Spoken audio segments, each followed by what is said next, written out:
Capital FM 94.8 দেশের number 1 music station.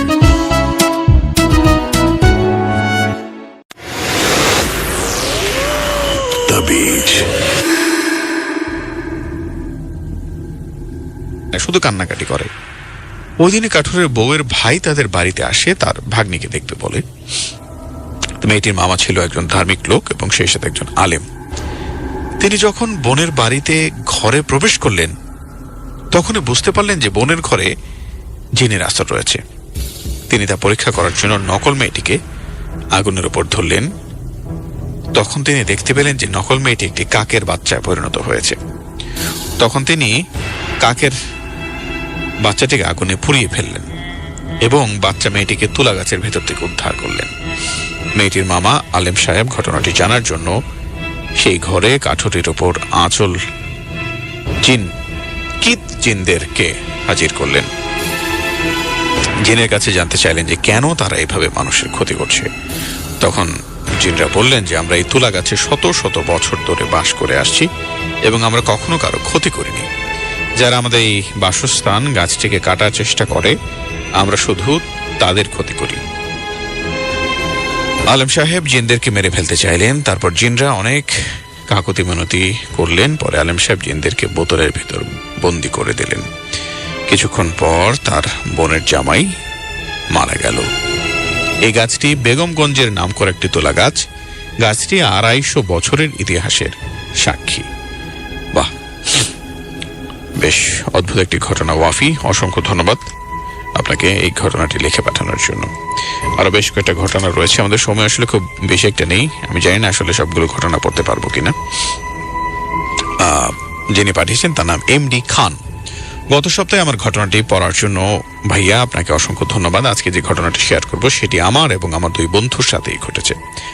সরাসরি ঘটনায় যাই। আমরা 3 বন্ধু মিলে একদিন রাতে মাহফিলে যাই। জায়গাটির নাম গৌরীপুর। খুব সম্ভবত ময়মনসিংহের গৌরীপুর। তো সেখান থেকে আমরা বাড়ির দিকে রওনা দিই। রাত 2:20 মতো হবে। তো আমরা গাড়ি দিয়ে আমাদের গ্রামের বাজারে চলে আসি। সেখান থেকে আমাদের বাড়ি প্রায় 3 কিলোমিটার দূরে। তো যেখান দিয়ে আমরা বাড়িতে যাব সেই জায়গা হচ্ছে রেল লাইন। তো আমরা রেল লাইন দিয়ে যাওয়ার সময় কিছু হয়নি। অর্ধেক রাস্তা পর্যন্ত যেতে কে যেন পিছন থেকে পাথর ছুঁড়ে মারছে আমাদেরকে। আমরা ভয় না পেয়ে গালি দেওয়া শুরু করি। কিছুক্ষণ পর আবার আমাদের পাথর দিয়ে ঢিল মারছে। পরে বিষয়টা একটু ভেবে দেখলাম রাত বাজে 2:30টার মতো, জায়গাটা ভালো না। আমরা জোরে একটা দৌড় দিই। অবশেষে আমরা রেল লাইন শেষ করে যখন পরের রাস্তা ধরি তখন একটা কুকুর যে আমাদের পিছু নিয়েছিল তাকে কোনো মতে আমরা দূরে সরাতে পারছি না। হঠাৎ একটা বন্ধু রেগে গিয়ে কুকুরটাকে দৌড়ানি দিতেই একটা লাথি মারে এবং কুকুরটা মানুষ ব্যথা পেলে যেরকম উহ করে তেমন ভাবে উহ করলো। কুকুরটা চলে যায়। কিছুক্ষণ পরে ওই বন্ধুর পা নিয়ে আর হাঁটতে পারছে না। বললাম কি হলো? সে বলে পায়ে একদম শক্তি পাচ্ছে না। আমরা দুজন মিলে তাকে ধরে নিয়ে হাঁটছি। হঠাৎ কে যেন একটা শুকনা মাটি চাকা দিয়ে ঢিল মারে। মাটির চাকাটা আমার মাথায় এসে পড়ে। আজও সেই জায়গায় আমার চুল ওঠে না। পরে যখন বাড়ির পাশাপাশি চলে আসি তখন একটা নদী আছে যেটা সবাই কংস নদী বলে ডাকে। এখন তো ওই নদীর পাড়ে যেতে হবে। তো আমরা এত রাতে নৌকা পাবো না, তাই সাঁতার কেটে ওপারে যাওয়ার সিদ্ধান্ত নিই। কিন্তু ওই বন্ধু তো সাঁতার কাটতে পারবে না, কারণ সে হাঁটতেও পারে না। আমি তখন বললাম, রাসেল তুই বস, আমরা দুজন দেখি পার হওয়ার জন্য কিছু পাই কিনা, নৌকা কোথাও আছে কিনা। আমরা রাসেলকে বসিয়ে রেখে একটু দূরে যেতেই তারপরে আর ঘটনা পাঠাননি এমডি খান। এরপরের পুরো ঘটনা যদি একসাথে লিখে না পাঠান তাহলে আসলে সমস্যা। পুরো ঘটনা একসাথে না পাঠালে মানুষের আগ্রহে আসলে খুব ঘাটতি হয়।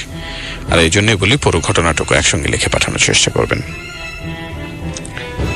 যখন আমরা একটি ঘটনার মধ্যে ঢুকে যাই তখন সেই ঘটনাটা আসলে আমরা অনুভব করার চেষ্টা করি এবং আপনি যখন লিখবেন আশা করি পুরোটুকু একসঙ্গে লেখার চেষ্টা করবেন। তা নাহলে অনেকেই যেটা করেন যে প্রথম অংশ দ্বিতীয় অংশটিকে এইভাবে করে লিখে পাঠান।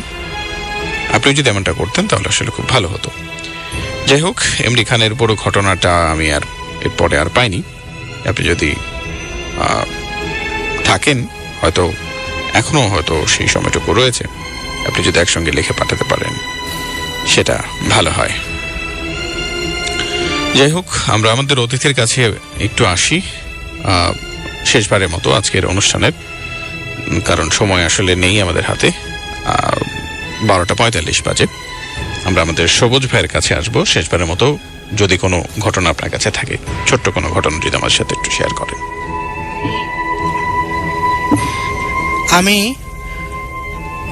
একটু আগে যে কথাটা শুনলাম, যে কুকুরের কথা বললো, জি, এক প্রকার জিন আছে, এর নাম হিম। এই কুকুর না, কুকুরের মতো আকৃতি, একটু বড়। হিম এটাও জিনের জাত।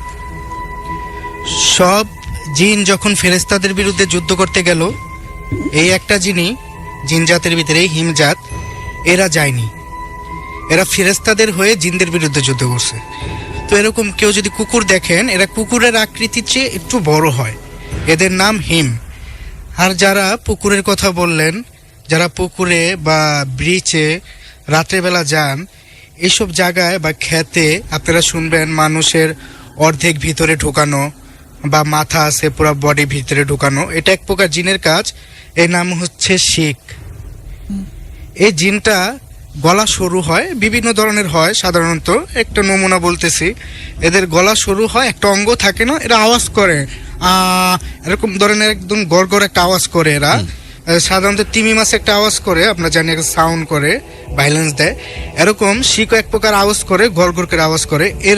এদের ক্ষমতা এরকম, এরা মানুষকে স্পর্শ করে মানুষের শরীর থেকে মাংস খুলিয়ে নিতে পারে। আচ্ছা। তো এরা সাধারণত যা করে, যে মানুষকে দেখা যায় যে মাথা আছে পুরো বডি ভিতরে, ক্ষেতের ভিতরে বা ব্রিচে বা বিভিন্ন জায়গায় পাওয়া যায়। তো এদের থেকে রক্ষা পাওয়ার একটাই, রক্ষা পেতে পারেন একভাবেই। আর শিক কিন্তু অনেক বোকা হয়।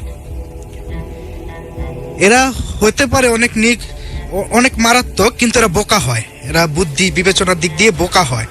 যদি আপনি ব্রিচে বা পুকুরে বা খেতে একা না গিয়ে কাউকে সাথে নিয়ে যান, তাহলে আপনি শিকের এই ক্ষতি আক্রমণ থেকে রক্ষা পেতে পারেন।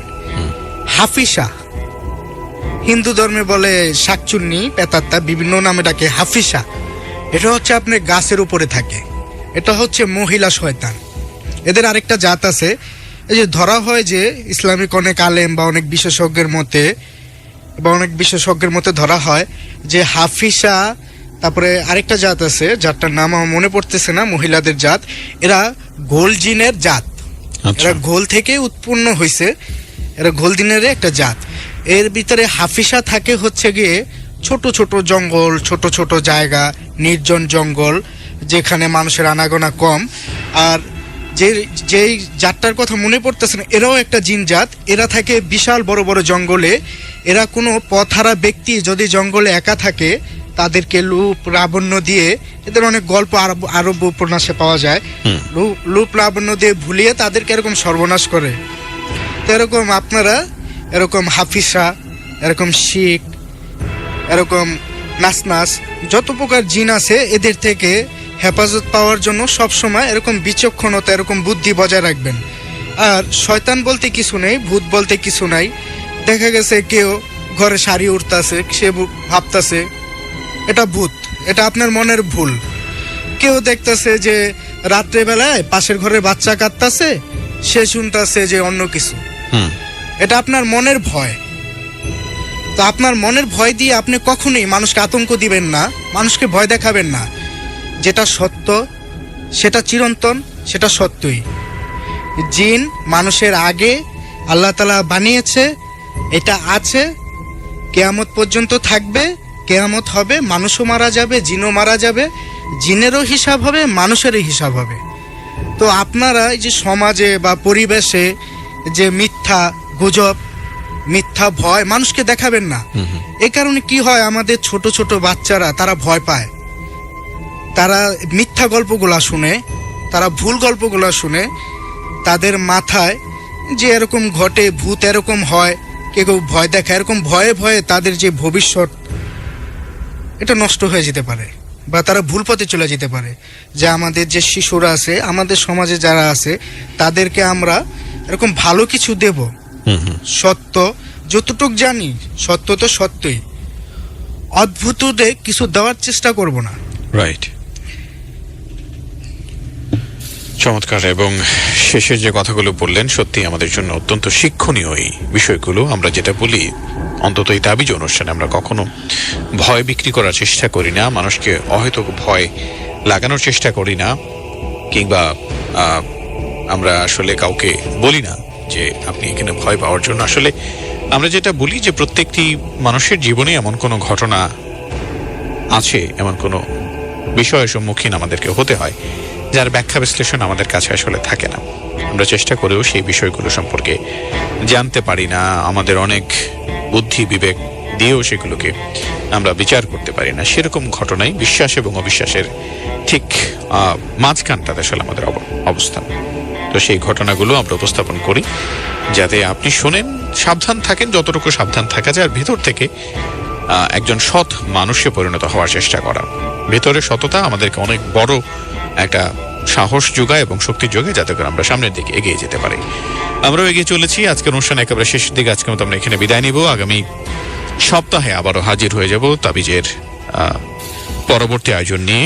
আজকে আমাদের সঙ্গে ছিলেন আমাদের সবুজ ভাই। অসংখ্য ধন্যবাদ আপনাকে সবুজ ভাই আমাদেরকে সময় দেওয়ার জন্য। আশা করি ভবিষ্যতে আপনার সাথে আবার আমাদের কথা হবে। ভালো থাকবেন, সুন্দর থাকবেন, আনন্দে থাকবেন। আজকের মতো এখানে বিদায় নিচ্ছি। শুভরাত্রি।